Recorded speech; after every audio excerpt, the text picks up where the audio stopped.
What led you into the feds? I got involved in a racketeering charge. I got charged for a RICO with a 23-man indictment, and I was labeled as a kingpin in the indictment, and it was a international gambling ring and a cocaine distribution ring. And how did they indict you? Did somebody tell? Was there a snitch? Yeah, we had a informant on our case. He ended up being an employee of mine that was laundering a bunch of money from Australia into the U.S., millions of dollars. And he ended up going bad. He lost 2.5 million of my money. And instead of working it out and paying me back, doing the right thing, he went to the feds and told him he was scared for his life. And for 5 years, they started investigating and watching him try to work with me and eventually taking me down. He was wearing a wire, making phone calls saying, "Hey, I got to pay you back that 2.5 million I lost for you. Can you help me out?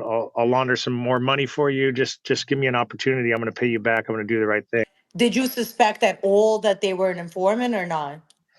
Yeah, man, I knew something was up because he was so blunt on the phone where he was like, "Hey, man, I can launder some more money for you. You don't talk like that you don't talk like that on the phone." Yeah, like I But wouldn't call in my drug dealer and be like, "Hey, can I have those drugs?" Like yeah, you speak in code. yeah, you speak in code and you don't talk like that. You meet in person, right? Yeah. And I had a feeling, but his 2.5 million he lost, it was involving some very powerful people in the cartel, and I had to do the right thing and pay him back. So I didn't care at the time. I just let him do his thing, and I just kept working. Wow. How much time did they end up giving you? They give me 255 months, which is a little over 20 years.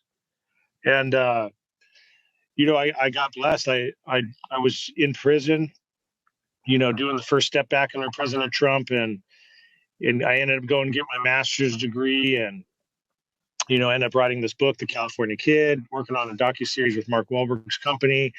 So I made the best out of it, and I got some good behavior, and under the First Step Act, I got some time off my sentence, and here I am. 10 years later, I'm out.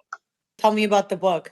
It's a book I wrote because when I was incarcerated, everyone from Rolling Stones to Los Angeles Times to Vice magazine, they're all writing the wrong story. They're taking the story from the informant, and obviously he wants to make himself look like a good guy. So for this whole time I was incarcerated, I was like, man, no one's telling the story the right way. I said, it's my time. I was waiting for the statute of limitations to come up, and I said, you know what, now it's my time to write the book and tell you how it really went down, because he obviously wants to paint this picture like he's some hero. But at the end of the day, it discusses everything from my childhood to playing football with Pete Carroll, Reggie Bush, Matt Leinart, winning 2 national championships at USC, and then becoming this international drug kingpin.